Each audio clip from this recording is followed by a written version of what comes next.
मैंने अपने अंकल के साथ सी फूड के बिजनेस में पार्टनरशिप की। एक साल में हमने लगभग 28 लाख युआन का प्रॉफिट किया। साल के आखिर में जब प्रॉफिट बांटने की बारी आई तो उन्होंने मुझे सिर्फ 1,20,000 दिए। उनका कहना था कि जगह उनकी थी, इन्वेस्टमेंट उन्होंने की थी और मैंने सिर्फ मेहनत की थी। 1,20,000 कम नहीं होते। मैंने कुछ नहीं कहा। वो पैसे मैंने अपनी जेब में रख लिए, जो उनकी कमाई का एक छोटा सा हिस्सा भी नहीं थे। मैंने मन में सोच लिया कि ठीक है, जैसा वो कहेंगे मैं वैसा ही करूंगा। उन्हें लगा कि मैं बेवकूफ हूँ और हमेशा उनके लिए सस्ते में काम करता रहूं, लेकिन उन्हें नहीं पता था कि उन पैसों से मैंने ठीक सामने वाला बड़ा सा कोल्ड स्टोरेज किराए पर ले लिया। जब उन्होंने ये देखा तो उनका चेहरा एकदम पीला पड़ गया। मैंने शटर गिरा दिया और कहा, अंकल अब से हम दोनों अपना अपना देखेंगे। कहते हैं कि उस रात वो सुबह तक अपनी दुकान पर ही बैठे रहे और कैलकुलेटर पर हिसाब लगाते रहे। अरे यार, साल का प्रॉफिट था 28,50,000। एक साल में 365 दिन होते हैं। हम दोनों ने शिफ्ट में काम किया और सी फूड टैंक्स की रखवाली करते हुए एक पल के लिए भी नहीं सोए। कुल ट्रांजैक्शन 50 लाख से ज्यादा का था। नेट प्रॉफिट लगभग 29 लाख था, कुछ हजार कम। 28,50,000 का आंकड़ा सही है। दुकान मेरी थी, इन्वेस्टमेंट मैंने की थी और बड़े होटल्स के साथ रिलेशनशिप भी मैंने ही संभाली थी। उन्होंने सिर्फ मेहनत की थी। उन्होंने मेरी तरफ देखा और फिर बोले, मुझे ऐसे मत देखो। अगर मैं किसी और हेल्पर को रखता तो ज्यादा से ज्यादा 10,000 युआन महीना देता। साथ ही मुझे उसके खाने, रहने और सोशल सिक्योरिटी का भी ध्यान रखना पड़ता। ये 1,20,000 तुम्हारी बचत है, ये कम नहीं है। वेयर एंड टेयर, डिप्रिशिएशन और कलेक्शन मैनेजमेंट को मिलाकर मैंने तो पूरे साल उन पुरानी रेफ्रिजरेशन मशीन्स को रिपेयर करने में ही 30,000 से ज्यादा खर्च कर दिए। वो सही कह रहे थे। दुकान और इन्वेस्टमेंट उनकी थी, लेकिन उन 27,30,000 में से कितने मेरी मेहनत और खून पसीने से कमाए गए थे, उन्होंने कभी ये हिसाब नहीं लगाया। मैंने कहा, ठीक है, जैसा आप कहेंगे मैं वैसा ही करूं। फिर उन्होंने कहा, चलो अब ज्यादा मत सोचो। नए साल के पहले दिन अच्छी क्वालिटी की लॉबस्टर का एक कंसाइनमेंट पोर्ट पर कम प्राइस में आएगा, वहां जल्दी पहुंच जाना। मैं घर नहीं गया। मेरे पास वो 1,20,000 युआन थे। मुझे डर था कि मेरी माँ मुझसे पूछेंगी कि मैंने अपने अंकल के साथ इस साल कितना कमाया और हमने प्रॉफिट कैसे बांटा। मेरे पास कोई जवाब नहीं था। पार्टनरशिप शुरू करते वक्त उन्होंने मुझसे कहा था, अरे हम तो फैमिली है। उसने मुझसे कहा था, हम मुनाफा बराबर बांटेंगे। जहां मैं खाऊंगा तुम भी खाओगे। न्यू ईयर से पहले उसने कहा था कि हम बराबर बांटेंगे। न्यू ईयर के बाद वो कहने लगा कि मेहनत तो सिर्फ मैंने की है। मैंने उस आंकड़े को बहुत देर तक देखा। क्या मेरी सारी मेहनत बस इतनी ही थी? क्या उसने ये नहीं कहा था कि वो पोजीशन उसकी है? तो ठीक है, अब मेरी अपनी होगी। मैंने मार्केट के लीजिंग सुपरवाइजर को सामने वाले 500 स्क्वायर मीटर के बड़े से रेफ्रिजरेटर के बारे में कॉल किया। रेंट और डिपॉजिट मिलाकर सिर्फ 1,20,000 थे। नीचे के सारे छोटे कस्टमर्स को तो मैं पहले से ही जानता था। मैं 3 दिन में कॉन्ट्रैक्ट साइन करके न्यू ईयर से पहले ओपनिंग कर सकता था। उसी रात मैंने सुपरवाइजर के टेबल पर पैसे रख दिए। हमने उसी रात कॉन्ट्रैक्ट साइन किया और मेरे हाथ में उस रेफ्रिजरेटर की चाबियां आ गई। मुझे पता चल गया कि अब मेरी डेस्टिनी किसी और के हाथ में नहीं है। न्यू ईयर के पहले दिन सुबह 4 o'clock बजे डॉक पर बर्फीली हवा चल रही थी। मैं हमेशा से 2 घंटे पहले पहुंच गया। जब शिप का कैप्टन आया तो मैं उसके पास गया। ओल्ड जान, मुझे लॉबस्टर का पूरा लॉट चाहिए, कैश पेमेंट अभी के अभी। कैप्टन हैरान रह गया। अरे तुम्हारे अंकल ने तुम्हें बताया नहीं? मैंने काश का बंडल निकाला और कहा, अब मैं अपना बिजनेस खुद कर रहा हूँ। मैं 5% ज्यादा प्राइस दूंगा। इंस्पेक्शन और लोडिंग मैं खुद करूंगा। आपको 1 मिनट भी वाइट नहीं करना पड़ेगा। कैप्टन ने मेरी तरफ देखा और कुछ सेकंड्स के लिए साइलेंट हो गया। जब मेरे अंकल डॉक पर पहुंचे तब तक फर्स्ट क्लास लॉबस्टर का पूरा लॉट मेरे रेफ्रिजरेटेड ट्रक में लोड हो चुका था। वो खाली डॉक पर खड़े होकर गुस्से से लाल हो रहे थे। ये सब क्या है? मैंने ट्रक का डोर बंद किया और कहा, अंकल आपने ही तो कहा था जिसकी जितनी एबिलिटी। Happy new year. मैं एक अच्छी स्टार्टिंग करना चाहता था। कार स्टार्ट हुई और रियर व्यू मिरर में मेरे अंकल की इमेज छोटी होती चली गई। मुझे पता था कि अब उनके और मेरे बीच कॉन्फ्लिक्ट पूरी तरह से सील हो चुका था। मैं लॉबस्टर्स को रेफ्रिजरेटर में ले गया और पूरी रात सॉर्टिंग करता रहा। गुड्स की क्वालिटी बहुत एक्सीलेंट थी। सबका वेट 750 ग्राम से ज्यादा था और क्लॉज भरे हुए थे। सॉर्टिंग खत्म करने के बाद मैंने मार्केट के रिटेल कस्टमर्स के ग्रुप में एक मैसेज सेंड किया। आधे घंटे से भी कम टाइम में 10 से ज्यादा लोग रेफ्रिजरेटर के सामने जमा हो गए। ये वो सारे कॉन्टेक्ट्स थे जिन्हें मैंने पूरे ईयर में कल्टीवेट किया था। मैंने जिनकी भी हेल्प की थी, मुझे वो सब परफेक्टली याद है। मैंने जैसे ही माल की जांच की, रिटेलर्स ने अपने ऑर्डर्स दिए। मैं मार्केट प्राइस पर बेच रहा था, बिना किसी एक्स्ट्रा चार्ज या होर्डिंग के। सिर्फ 2 घंटे में लॉबस्टर का पूरा स्टॉक बिक गया। मुझे 43,000 का नेट प्रॉफिट हुआ और मेरी पहली इन्वेस्टमेंट वापस मिल गई। एक्वाटिक कोल्ड स्टोरेज ऑफिशियली शुरू हो गया। सुबह 10 बजे मुझे मेरे अंकल का कॉल आया। मैंने जवाब नहीं दिया। इसके तुरंत बाद पूरे मार्केट में रूमर्स फैलने लगे कि मैंने अपने अंकल से झगड़ा कर लिया है और अपना खुद का स्टॉल खोल लिया है। मेरे अंकल ने धमकी दी कि जो कोई भी मुझसे बिजनेस करने की हिम्मत करेगा वो उनसे माल लेना भूल जाए। अपने अंकल को नाराज करके मैं इस मार्केट में कैसे सर्वाइव कर पाऊंगा। दोपहर से ही रिटेलर्स ने अपने ऑर्डर्स कैंसिल करने के लिए कॉल्स करना शुरू कर दिया। सब अर्जेंट टोन में बात कर रहे थे। कह रहे थे कि उनके घर में कुछ प्रॉब्लम है और वे फिलहाल माल नहीं खरीदेंगे। मैं समझ गया कि क्या हो रहा है। मैंने और कुछ नहीं नहीं कहा और पूरी डिपॉजिट वापस कर दी। दोपहर 3 बजे मेरे अंकल मार्केट के कुछ पुराने स्टॉल ओनर्स के साथ आए और मेरे कोल्ड स्टोरेज का एंट्रेंस ब्लॉक कर दिया। उंगली दिखाते हुए उन्होंने मुझे एहसान फरामोश कहा। उन्होंने कहा कि उन्होंने मुझे गांव से निकाला, मुझे बिजनेस करना सिखाया और मैं उन्हें गलत तरीके से पे कर रहा हूँ। लोग हमें घेरने लगे, सब ड्रामा देखने को बेताब थे। मैंने उनसे 1,20,000 युआन के बारे में बहस नहीं की। मैंने बस उनसे कामली पूछा कि वो क्या चाहते हैं। अंकल कुछ देर के लिए चुप हो गए, लेकिन आखिरकार धमकी दी कि मार्केट के शिप्स के कैप्टन और बड़े कस्टमर्स मुझसे डील करने की हिम्मत नहीं करेंगे। उन्होंने कहा कि मैं बंद होने का इंतजार करूं। वो मुड़े और चले गए। दूसरे ओनर्स भी उनके पीछे चले गए और धीरे धीरे भीड़ छट गई। फुसफुसाहटें जारी रही। मैं कोल्ड स्टोरेज के सामने खड़ा होकर उनकी पीठ को देखता रहा बिना किसी रिएक्शन के। मैं 1 साल से इस मार्केट में स्ट्रगल कर रहा। कौन सा शिप कब डॉक करता है, किस रिटेलर को किस माल की जरूरत है, मुझे सबसे बेहतर पता है। मेरे अंकल को लगता है कि उन्होंने मेरी लाइफ कंट्रोल कर ली है, लेकिन उन्हें नहीं पता कि ट्रू रिलेशंस मेहनत से कमाए जाते हैं, वो थ्रेट से नहीं टिकते। उस रात मैंने अपना साइन बोर्ड टांग दिया, थोक एजी जलीय उत्पाद। 5 बड़े अक्षर सीधे मेरे अंकल के स्टॉल की ओर देख रहे। रात की रोशनी में चमकते हुए मैंने मार्केट के एंट्रेंस पर एक नोटिस भी चिपका दिया, जिसमें एक ऑपरेटर की भर्ती की जा रही थी। मुझे महीने के 12,000 का सैलरी मिलता है, जिसमें खाना, रहना और सोशल सिक्योरिटी भी शामिल है। अगर काम अच्छा रहे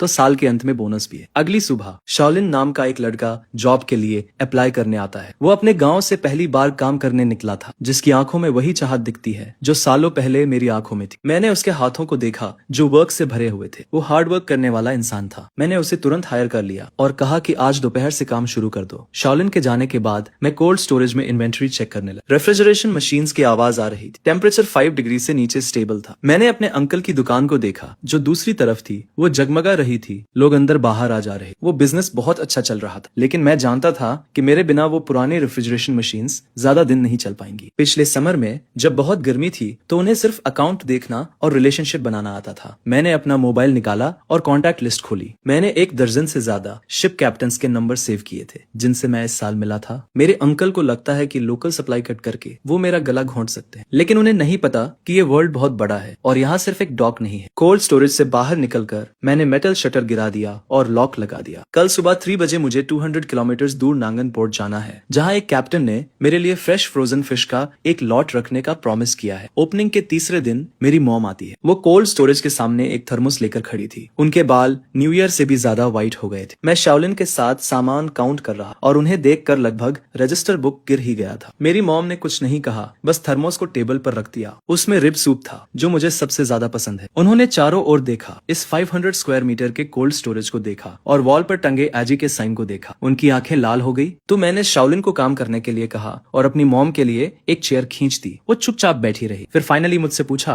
कि क्या ये सच है कि मेरा झगड़ा मेरे अंकल से हुआ है। मैंने हाँ में सिर हिलाया। इसके थोड़ी देर बाद मेरी मॉम साइक करते हुए कहती है कि कल अंकल घर आए थे। वो मेरे सामने 2 घंटे तक रोए और कहने लगे कि मैं कितना अनथॉकफुल हूँ। कहानी कुछ ऐसी शुरू होती है कि 1 साल तक मेरे साथ कड़ी मेहनत करने के बाद आखिर में मैंने उससे बिजनेस छीन लिया और उसका सारा माल ब्लॉक कर दिया। वो सबको कह रहा था कि मैं उसे बर्बाद कर रहा हूँ, जिस पर मेरी माँ मुझसे कहती है, तेरे चाचा ने मुझे तुझे समझाने के लिए कहा है कि तू कोल्ड स्टोरेज वापस उसे दे दे और उसके साथ काम करना शुरू कर दे। वो तुझे बोनस भी देगा, साल के 2 लाख देगा। ये सब सुनकर मैं कुछ नहीं कहता, बस दराज से एक फाइल निकालकर अपनी माँ को दे देता हूँ। उस फाइल में पूरे साल के मेरे काम का रिकॉर्ड था। हर खरीदारी का बिल, हर मरम्मत का बिल, हर कॉल रिकॉर्ड और फ्रिज के रख रखाव का रिकॉर्ड भी था। मैंने लाल पेन से कुछ जरूरी बातें मार्क की थी, जैसे पिछले साल जुलाई में यूनिट 3 का कंप्रेसर खराब हो गया था। तब मैं 36 घंटे लगातार उसे ठीक करता रहा और मेरा चाचा एसी वाले कमरे में बैठकर ताश खेल रहा था। फिर सितंबर में एक रेस्टोरेंट पर 1.5 लाख बाकी थी। मैं उन्हें वसूल करने के लिए आधे महीने तक भागता रहा। मेरे चाचा ने कहा कि ये तो मेरा काम है। नवंबर में सुबह 2 बजे माल आया। मैंने अकेले ही 3 टन सी फूड उतारा, जिस वजह से मेरी पीठ में 1 महीने के लिए चोट लग गई और मेरे चाचा अगले दिन सिर्फ हिसाब करने आए। मेरी माँ वो सारे रिसीट देख रही थी और उनके हाथ कांपने लगे। मैंने उनसे कहा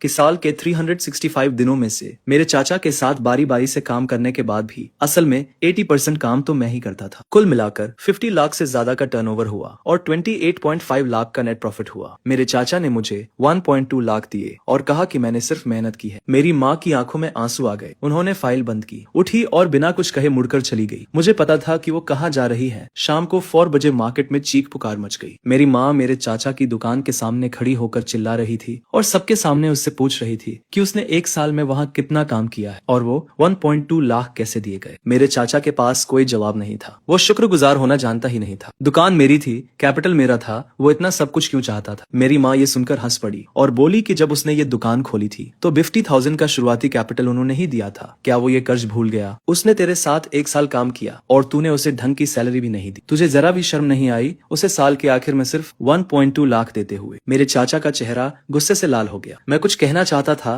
पर मुझसे एक शब्द भी नहीं निकला, जिस पर मेरी माँ मुड़ी और चली गई। मेरे कोल्ड स्टोरेज के दरवाजे से गुजरते हुए वो रुकी, मेरी तरफ देखा और उसकी आंखों में कोई शिकायत नहीं थी, सिर्फ दर्द और एक्सेप्टेंस था। वो सिर्फ 4 वर्ड्स बोली, इसे ठीक से करना। उस रात मैंने अपनी माँ को देखा कि कैसे वो मछलियों को छांटती है, कैसे सी फूड की फ्रेशनेस को जज करती है। वो बहुत सीरियसली सीख रही थी, नोट्स ले रही थी और सवाल पूछ रही थी। उसे देखकर मुझे 1 साल पहले का मैं याद आ गया। उस वक्त मैं भी ऐसा ही था। मुझे लगता था कि अगर मैं तकलीफ उठाने को तैयार हूँ तो मेरे अंकल मेरे साथ ईमानदारी से पेश आएंगे। अब मुझे समझ में आया है कि इस दुनिया में सिर्फ अपनी पोजीशन ही सबसे रिलायबल होती है। रात के 11 बजे मेरे अंकल की दुकान जो ठीक सामने थी अब भी खुली थी। मैंने ग्लास से देखा कि वो अकेले बैठे हुए हिसाब की किताब देख रहे थे और उनके पास रखा रेफ्रिजरेटर अजीब सी आवाज कर रहा था और स्क्रीन पर टेम्परेचर अनस्टेबल दिख रहा था। मैंने अपनी नजरें हटा ली और वेयरहाउस का डोर बंद कर दिया। कल एक अर्जेंट ऑर्डर है, मैं फेल नहीं हो सकता। दुकान खुलने के 5वें दिन मेरी सप्लाई काट दी गई। सुबह 4 बजे मैं हमेशा की तरह सामान लेने घाट पर गया। ओल्ड जान की नाव पहले ही आ चुकी थी, लेकिन मुझे देखकर उसने सिर हिला दिया। उसने मुझसे कहा, मुझे माफ करना, आज का सारा माल तुम्हारे अंकल ने बुक कर लिया है। प्राइस मार्केट से 20% ज्यादा है। मैं शॉक्ड रह गया। मैं दूसरे कैप्टन्स को ढूंढने के लिए मुड़ा, पर सबको पूछने के बाद जवाब वही था। मेरे अंकल ने मार्केट और दूसरे बड़े दुकानों के साथ मिलकर सारे लोकल सप्लाईज को मार्केट प्राइस से 20% ज्यादा प्राइस पर खरीद लिया था। मैं खाली घाट पर खड़ा रहा, सी फूड की नावों को जाते हुए देख रहा था और मेरे हाथ में सिगरेट जलकर खत्म हो गई। जब मैं वेयरहाउस वापस आया तो शाओलिन मेरा इंतजार कर रही थी। मुझे खाली हाथ देखकर उसके चेहरे पर चिंता दिख रही थी। मैंने उससे ज्यादा कुछ नहीं कहा, बस उसे आराम करने के लिए कहा। मैं ऑफिस में अकेला बैठ गया और अपनी कॉन्टैक्ट लिस्ट देखने लगा। अगर लोकल सप्लाई ब्लॉक हो गई है तो मैं बाहर से लाऊंगा। मुझे याद आया कि 2 महीने पहले जब मैं नए साउथ पियर पर सामान ट्रांसपोर्ट कर रहा था तो मेरी चेन नाम के एक कैप्टन से मुलाकात हुई थी। उस वक्त उसका माल अच्छे से नहीं बिका था। दिखने में तो अच्छा था पर साइज छोटा था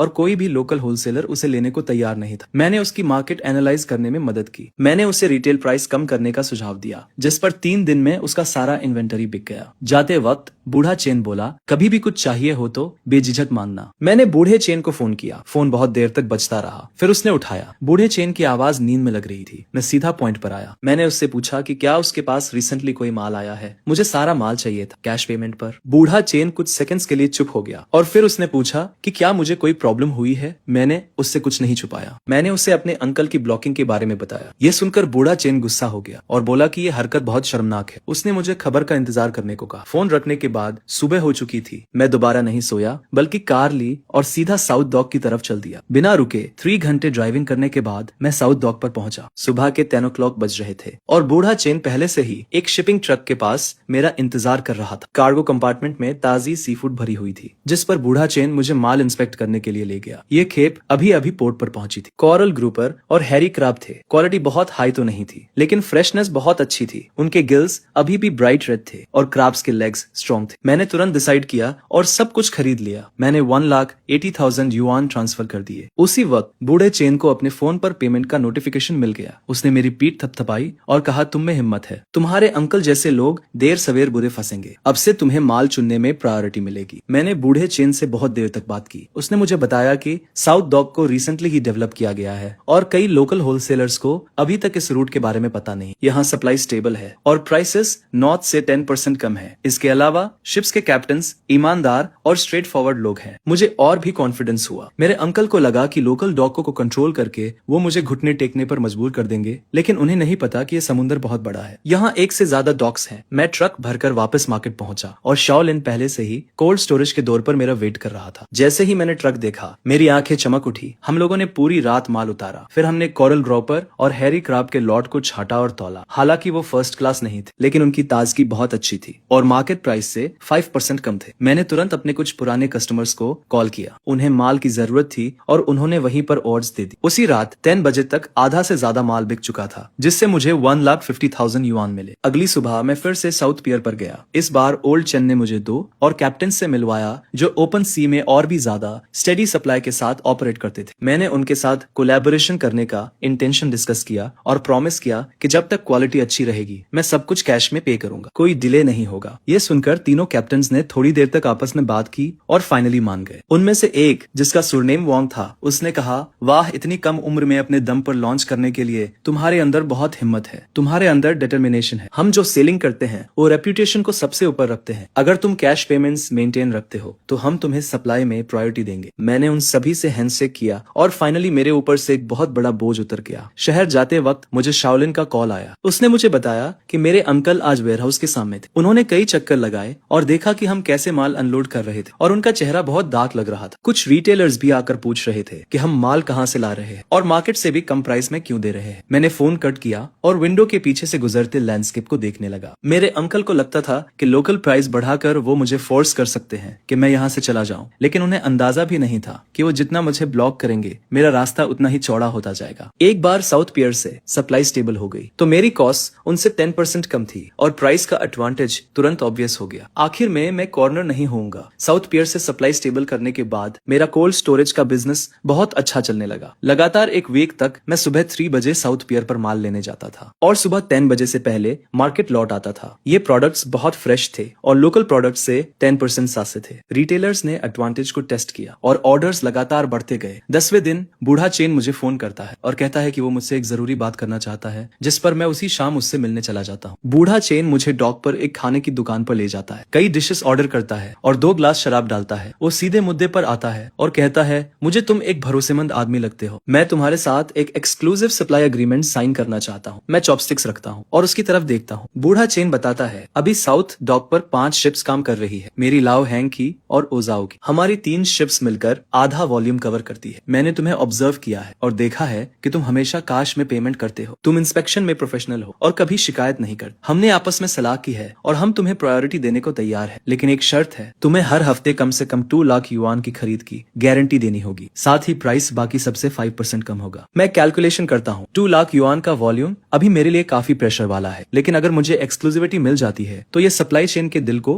कंट्रोल करने जैसा होगा। मेरे चाचा लोकल प्राइसेस बढ़ाकर मुझे ब्लॉक करने की कोशिश कर रहे हैं और मुझे साउथ डॉक पर सबसे कम प्राइस मिल रहा है। इस गेम से एडवांटेज तुरंत साफ हो जाएगा। मैं बूढ़े चेन से हाथ मिलाता हूँ। हम अग्रीमेंट तुरंत साइन करते हैं जिसकी ड्यूरेशन 3 महीने की है। मैं वीकली 2 लाख युआन के वॉल्यूम की गारंटी देता हूँ। वो स्टेबल सप्लाई और सबसे अच्छे पॉसिबल प्राइस की गारंटी देते हैं। अग्रीमेंट साइन करने के बाद लाओ चेन मुझे एक और बात बताता है। वो कहता है कि हाल ही में कोई अपने कॉन्टैक्ट्स का इस्तेमाल करके ये पता लगाने की कोशिश कर रहा है कि मैं अपना सामान कहाँ से लेता हूँ। वो लोग मुझसे ये लाइन छीनने के लिए बहुत ज्यादा प्राइस ऑफर कर रहे हैं। ओचनन कहता है, देखो बिजनेस में रेपुटेशन मायने रखती है। तुम हमारे साथ लॉयल रहे हो। हम अपनी बात से मुकरने जैसा घटिया काम नहीं करेंगे, लेकिन सावधान रहें। तुम्हारे चाचा सालों से इस एरिया में काम कर रहे हैं और उनके पास कई चालें हैं। मैं सिचुएशन को समझते हुए हामी भरता हूँ। जब मैं मार्केट वापस आता हूँ तो रात के 9 बज चुके होते हैं और योलिन अभी भी कोल्ड स्टोरेज में सामान अरेंज कर रही होती। मुझे देखकर वो तुरंत आती है और बताती है कि आज 3 और रिटेल कस्टमर्स ने ऑर्डर्स दिए और एक रेस्टोरेंट का ओनर भी है जो लॉन्ग टर्म कोलैबोरेशन के बारे में बात करना चाहता। अगली सुबह मैं उस रेस्टोरेंट में जाता हूँ। ले नाम के एक रेस्टोरेंट के ओनर हैं जिनकी उम्र 40 के आसपास है। उनके यहाँ सी फूड की खपत काफी ज्यादा है। ली मुझसे कहते हैं कि पहले वो हमेशा मेरे अंकल से ही माल खरीदते थे, जिस पर अब मछली के मरने की रेट बहुत बढ़ गई है और उन्होंने कई बार शिकायत भी की, लेकिन कोई इम्प्रूवमेंट नहीं हुई। फिर मैं उन्हें कोल्ड स्टोरेज में माल दिखाने के लिए ले जाता हूँ। ले हर चीज की बहुत सावधानी से इंस्पेक्शन करते हैं, मछली के गिल्स के कलर से लेकर आंखों की क्लैरिटी तक। वो हर डिटेल को चेक करते हैं और फाइनली सिर हिलाकर कहते हैं कि माल वाकई में अच्छा है। वो मुझसे पूछते हैं कि क्या मैं स्टेबल सप्लाई की गारंटी दे सकता हूँ, जिस पर मैं उन्हें अनमतों के साथ एक्सक्लूसिव सप्लाई का अग्रीमेंट दिखाता हूँ। उसे पढ़ने के बाद ली तुरंत डिसाइड करते हैं कि अब से उनके दोनों लोकेशंस के लिए सारा सी फूड मुझसे ही खरीदा जाएगा, कम से कम 50,000 युआन वीकली। ली को विदाई देने के बाद मैं कोल्ड स्टोरेज के सामने खड़ा होकर सिगरेट जलाता हूँ, जो मेरे अंकल का है। वो किसी से बहुत ऊंची आवाज में आर्ग्यू कर रहे थे और ग्लास से दिख रहा था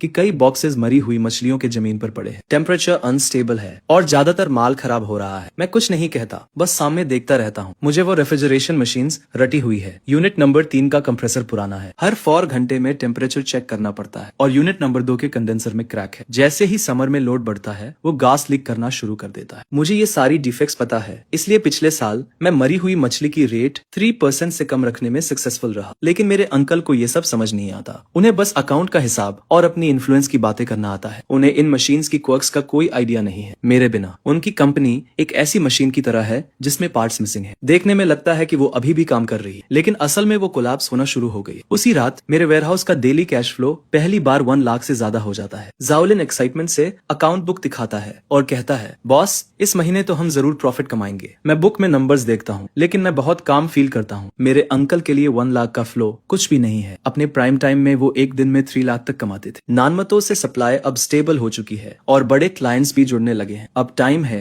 कि धीरे धीरे अपने अंकल का मार्केट शेयर खाया जाए। रात के 3 बजे सामने वाली स्टॉल की लाइट अभी भी जल रही थी। मेरे अंकल वहाँ अकेले बैठे थे, बस मरी हुई मछलियों के ढेर को घूर रहे थे। उनके बगल में रखा हुआ रेफ्रिजरेशन मशीन एक अजीब सी आवाज कर रहा था और स्क्रीन पर टेम्परेचर एकदम फ्लक्चुएट हो रहा था। मैं शटर डाउन करता हूँ, वेयरहाउस बंद करता हूँ और मुझे कल सुबह 3 बजे नानमतो में किंग क्रैब्स की कंसाइनमेंट रिसीव करनी है। एक्सक्लूसिव सप्लाई एग्रीमेंट साइन करने के 3 वीक्स बाद मेरा डेली कैश फ्लो 1,20,000 से ऊपर ही रहता है। उस दोपहर लाओ चंग का मुझे अचानक कॉल आता है और उसकी टोन बहुत सीरियस थी। वो बताता है कि किसी ने नानमतो की सप्लाई खरीदने के लिए मुझसे 20% ज्यादा ऑफर किया है। वो दूसरा आदमी लाओलियू है जो पूरे फिश मार्केट में मेरे अंकल का सबसे करीबी है। मुझे अंदर से एक झटका लगता है। मुझे पता था कि अब मेरे अंकल सीरियस हो रहे हैं। लाओ चंग कहता है, यार वो प्राइस सच में बहुत टेम्पटिंग है, लेकिन हमने बात कर ली है और बिजनेस में रेपुटेशन बहुत इंपॉर्टेंट होती है। अभी तो अग्रीमेंट को 3 वीक्स ही हुए हैं। हम ऐसे अचानक अपना डिसीजन नहीं बदल सकते। मैं तुम्हें बस वार्न करने के लिए कॉल कर रहा हूँ कि इस बार तुम्हारे अंकल पूरी तरह से सीरियस हैं। मैं लाओ चंग को थैंक्स कहता हूँ और उसी रात नानमतो ड्राइव करके चला जाता हूँ। वहाँ तीनों कैप्टन मौजूद। मैं उन्हें डिनर पर इन्वाइट करता हूँ और खाना खाते वक्त मैं प्राइस इंक्रीज के बारे में कुछ भी मेंशन नहीं करता। हम बस इस बारे में बात करते हैं कि फिशिंग कितनी हार्ड जॉब है और मार्केट कैसा चल रहा है। लाओ वान बताता है कि उसका बेटा अगले साल कॉलेज जाने वाला है और अभी भी उसे ट्यूशन फीस के लिए कुछ पैसे कम पड़ रहे हैं। और तभी मैं कहता हूँ, ब्रदर वान, मैं ट्यूशन पे कर दूंगा। इसे आप गुड्स की एडवांस पेमेंट समझ लीजिए। इसे हम फ्यूचर सप्लाई से धीरे धीरे डिडक्ट कर लेंगे। लाओ बताता है कि उसकी वाइफ हॉस्पिटल में है और उसे पैसों की जरूरत है। मैं उसे तुरंत 50,000 ट्रांसफर कर देता हूँ और कहता हूँ कि ये पैसे इमरजेंसी के लिए है, कोई जल्दी नहीं है वापस करने की। तीनों कैप्टन मेरी तरफ देखते हैं और उनकी आंखों में कुछ नया सा एक्सप्रेशन था। लाओ चन अपना ग्लास उठाता है और कहता है, यार तुम तो अपनी बात के पक्के हो। तुम्हारे अंकल चाहे कितना भी ऑफर करें, हम नहीं हिलेंगे। मैं उनके साथ टोस्ट करता हूँ और अंदर से बहुत रिलीव्ड फील होता है। मार्केट लौटते लौटते काफी देर हो चुकी थी, जिस पर मैं ऑफिस में बैठकर आगे के प्लान्स बनाने लगता हूँ। साउथ डॉक से सप्लाई तो अब स्टेबल हो गई थी, लेकिन मेरा अंकल हाथ पर हाथ रखकर तो नहीं बैठने वाला था। मुझे डर था कि वो शिप के कैप्टन के पीछे जरूर पड़ेगा और ऐसा ही होता है। आगे मार्केट में रूमर्स फैलने लगते हैं। कुछ कहते हैं कि मेरा सामान कॉन्ट्राबैंड है, क्वारंटीन सर्टिफिकेट्स नहीं है, तो कुछ कहते हैं कि मेरा कोल्ड स्टोरेज स्टैंडर्ड्स पर खरा नहीं उतरता और कभी भी बंद हो सकता है। फिर ये भी अफवाहें फैलती हैं कि मैं कैप्टन का रिश्तेदार नहीं हूँ और मेरे सप्लाई का सोर्स भी अनस्टेबल है। ये सारी बातें इतनी कन्विंसिंगली फैलाई जा रही थी कि कस्टमर्स के कॉल्स आने शुरू हो जाते हैं, जिस पर मैं घबराता नहीं हूँ। मैं सीधे साउथ डॉक के क्वारंटीन सर्टिफिकेट्स, कोल्ड स्टोरेज का बिजनेस लाइसेंस और सप्लाई अग्रीमेंट्स की फोटोज निकालकर रिटेल कस्टमर्स के ग्रुप में भेज देता हूँ, जो देखकर रूमर्स अपने आप ही गायब हो जाते हैं। पर मेरा अंकल तब भी नहीं रुकता है। मार्केट मैनेजमेंट के लोग अचानक मेरे कोल्ड स्टोरेज का इंस्पेक्शन करने आ जाते हैं। वो कहते हैं कि उन्हें एक कंप्लेंट मिली है और उन्हें शक है कि रेफ्रिजरेशन इक्विपमेंट स्टैंडर्ड्स के हिसाब से नहीं है, इसलिए वो इंस्पेक्शन के लिए ऑपरेशंस बंद करने की डिमांड करते हैं। आगे मैं कोल्ड स्टोरेज खोलने से पहले ही प्रिपेयर्ड था। सारे इक्विपमेंट हाईएस्ट स्टैंडर्ड्स के हिसाब से सेट किए गए थे, चाहे वो क्वारंटीन हो, फायर सेफ्टी हो या एनवायरमेंटल प्रोटेक्शन हो। सारे सर्टिफिकेट्स ऑर्डर में थे। इंस्पेक्टर 2 घंटे तक चेक करता है, पर उसे कोई गलती नहीं मिलती और आखिर में वो खाली हाथ चला जाता है। उसे विदाई करने के बाद शाओलिन धीरे से कहती है, बॉस, किसी ने देखा कि आपके अंकल ने ही एडमिनिस्ट्रेशन में कंप्लेंट की थी। मैं सिर हिलाता हूँ। मुझे तो पहले से ही इन टैक्टिक्स का अंदाजा था। उस शाम मेरे कोल्ड स्टोरेज का डेली फ्लो 1,50,000 से ऊपर चला जाता है, जो मेरे अंकल के बिजनेस को ऑफिशियली पीछे छोड़ देता है और ये खबर पूरे मार्केट में तेजी से फैल जाती है। हर कोई कमेंट करता है कि मैं सच में जीत गया। शाम होते होते मेरे अंकल के स्टॉल के सामने क्रेडिटर्स का एक ग्रुप इकट्ठा हो जाता है, जो उनसे पेमेंट की डिमांड कर रहे थे। इस दौरान मेरी सप्लाई को ब्लॉक करने के लिए मेरे अंकल ने लोकल डॉक पर ऊंचे दामों पर माल जमा करना शुरू कर दिया और कॉस्ट बढ़ाने के लिए दूसरे स्टॉल्स के साथ मिल गया, जिससे उसकी कैपिटल चेन टाइट होने लगती है। मछलियों की मोर्टेलिटी रेट हाई बनी रहती है और वो बहुत सारे कस्टमर्स खो देता है। हालात और भी मुश्किल होते जा रहे थे। शाओलिन ने मुझसे कहा, आज फिर तुम्हारे अंकल की कूलिंग मशीन नंबर 3 खराब हो गई। एक पूरा क्राट किंग क्रैब्स मर गए। कम से कम 80,000 का नुकसान हुआ है। मुझे वो कूलिंग मशीन नंबर 3 अच्छी तरह से याद है। पिछली गर्मियों में जब वो पहली बार खराब हुई थी, मैं लगातार 36 घंटे जगा रहा था उसे ठीक करने के लिए। उसका हर एक पार्ट, उसकी हर सनक मुझे पता है, लेकिन अब वो मेरी जिम्मेदारी नहीं है। रात होते ही बॉस ने मुझे कॉल किया और कहा कि उसका एक दोस्त भी मुझसे सामान खरीदना चाहता है। वो शहर में एक और रेस्टोरेंट चेन का मालिक है, हर हफ्ते कम से कम 70,000 का ऑर्डर देगा। मैंने अगले दिन उससे मिलने के लिए हाँ कर दी। कॉल काटने के बाद मैं कोल्ड स्टोरेज के सामने खड़ा हो गया। सामने वाली स्टॉल की लाइट्स अभी भी जल रही थी। शीशे से मैं अपने अंकल को देख सकता था। वो वहाँ अकेले बैठे हुए थे। उनके सामने बिल्स का ढेर लगा हुआ था। ऐसा लग रहा था जैसे उनके बाल और भी ज्यादा सफेद हो गए। उनका फिगर अजीब तरह से थका हुआ लग रहा था। मैंने अपनी नजरें हटा ली और कोल्ड स्टोरेज का दरवाजा बंद कर दिया। कल वाइल्ड येलो क्रोकर का एक बैच आने वाला है। क्लाइंट ने पहले से ही 2 लाख क्वांटिटी में बुक कर लिया है। मार्केट में लोग चुपके से बातें करने लगे थे, कह रहे थे कि मेरे अंकल की स्टॉल ज्यादा दिन नहीं चलेगी। उनकी पुरानी कूलिंग मशीन्स लगातार खराब हो रही है। मछलियों के मरने की रेट 15% तक बढ़ गई है। कई रेगुलर कस्टमर्स ने अब मेरी तरफ आना शुरू कर दिया है। शाओलिन ने आखिरी बैच को ऑर्गेनाइज करना खत्म किया और एक्साइटेड होकर कहा, बॉस इस महीने हमें 5 लाख का नेट प्रॉफिट हुआ है। मैंने अकाउंट बुक में नंबर्स देखे और मैं बहुत शांत महसूस कर रहा था। 5 लाख कुछ भी नहीं है मेरे अंकल के गोल्डन डेज के मुकाबले, लेकिन मेरे लिए ये पहली फॉर्चून है जो सच में मेरी है। देर रात मैंने कोल्ड स्टोरेज बंद किया और मैं आराम करने के लिए जाने वाला था। जब मैं अपने अंकल की स्टॉल के सामने से गुजरा तो मैंने देखा कि वो अभी भी काम कर रहे हैं। कूलिंग मशीन नंबर 3 को ठीक करने की कोशिश कर रहे। उनके मूवमेंट्स अजीब थे। जाहिर तौर पर उन्हें उन सर्किट्स और पार्ट्स के बारे में कुछ भी समझ नहीं आ रहा था। मैं थोड़ी देर के लिए बाहर से देखता रहा, लेकिन आखिरकार मैंने अपना मुंह मोड़ा और चला गया। मेरे कोल्ड स्टोरेज की डेली फ्लो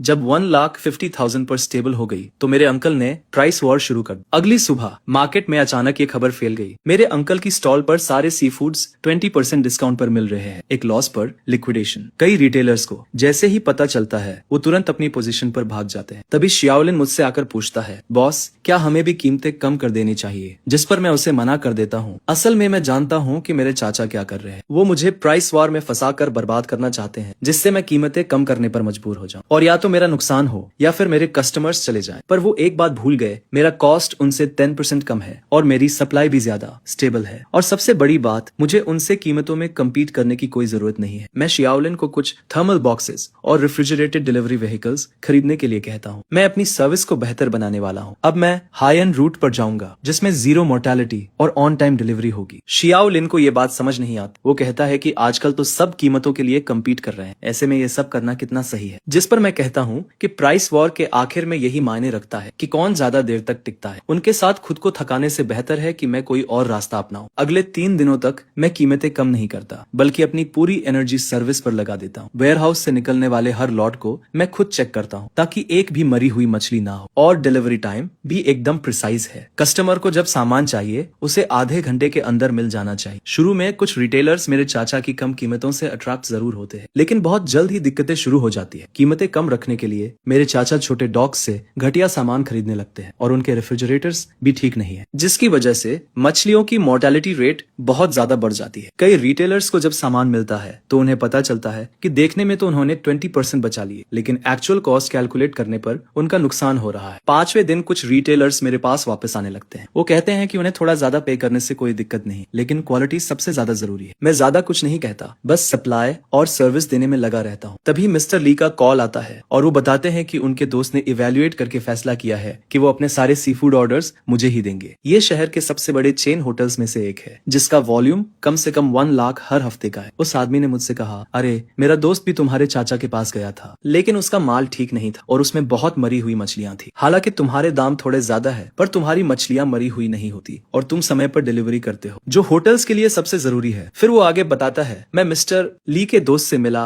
और हमने कोऑपरेशन एग्रीमेंट साइन किया। अगले हफ्ते से हर हफ्ते 1 लाख का ऑर्डर आएगा जो मेरे कोल्ड स्टोरेज से होकर जाएगा। एग्रीमेंट साइन करने के बाद मैं शाम को मार्केट लौटा तो देखता हूँ कि मेरे चाचा के स्टॉल के सामने रिटर्न्स के कई बॉक्सेस रखे हुए हैं, जिस पर कुछ रिटेलर्स उनसे बहस कर रहे थे। मेरे चाचा का चेहरा गुस्से से लाल था और उनकी आवाज भी भारी हो गई थी। शाओलिन ने मुझसे कहा, तुम्हारे चाचा को इन 2 दिनों में बहुत सारे रिटर्न्स आए हैं। ऐसा सुनने में आ रहा है कि उन्होंने सिर्फ कॉम्पेंसेशन में ही 1 लाख से ज्यादा दे दिए हैं। मैं अपने कोल्ड स्टोरेज के दरवाजे पर खड़ा होकर सामने का नजारा देख रहा था। मेरे चाचा की प्राइस वॉर 10 दिन भी नहीं चली और वो कोलैप्स होने लगे। उनकी वर्किंग कैपिटल पहले से ही टाइट थी और अब नुकसान में बेचने और रिटर्न्स के लिए कॉम्पेंसेशन देने की वजह से वो इसे संभाल नहीं पाए। सबसे बुरी बात तो ये हुई कि उन्होंने दाम कम करने के लिए जो सस्ता माल खरीदा उसने उनकी रेपुटेशन पूरी तरह से बर्बाद कर दी। बहुत से पुराने कस्टमर्स का उन पर से भरोसा उठ गया और वो मेरे पास आने लगे। उसी रात मेरे कोल्ड स्टोरेज का डेली फ्लो 2 लाख से ज्यादा हो गया और शाओलिन ने मुझे एक्साइटमेंट में अकाउंट बुक दिखाई, जिसमें लिखा था कि इस महीने का नेट प्रॉफिट 8 लाख से ज्यादा होगा। मैंने बुक में नंबर्स देखे और मुझे बहुत सुकून मिला। प्राइस वॉर कभी भी वो नहीं जीतता जो सबसे कम दाम रखता है, बल्कि वो जीतता है जो आखिर तक टिका रहता है। मेरे चाचा को लगा कि कम दाम से वो मुझे बर्बाद कर देंगे, लेकिन उन्हें नहीं पता था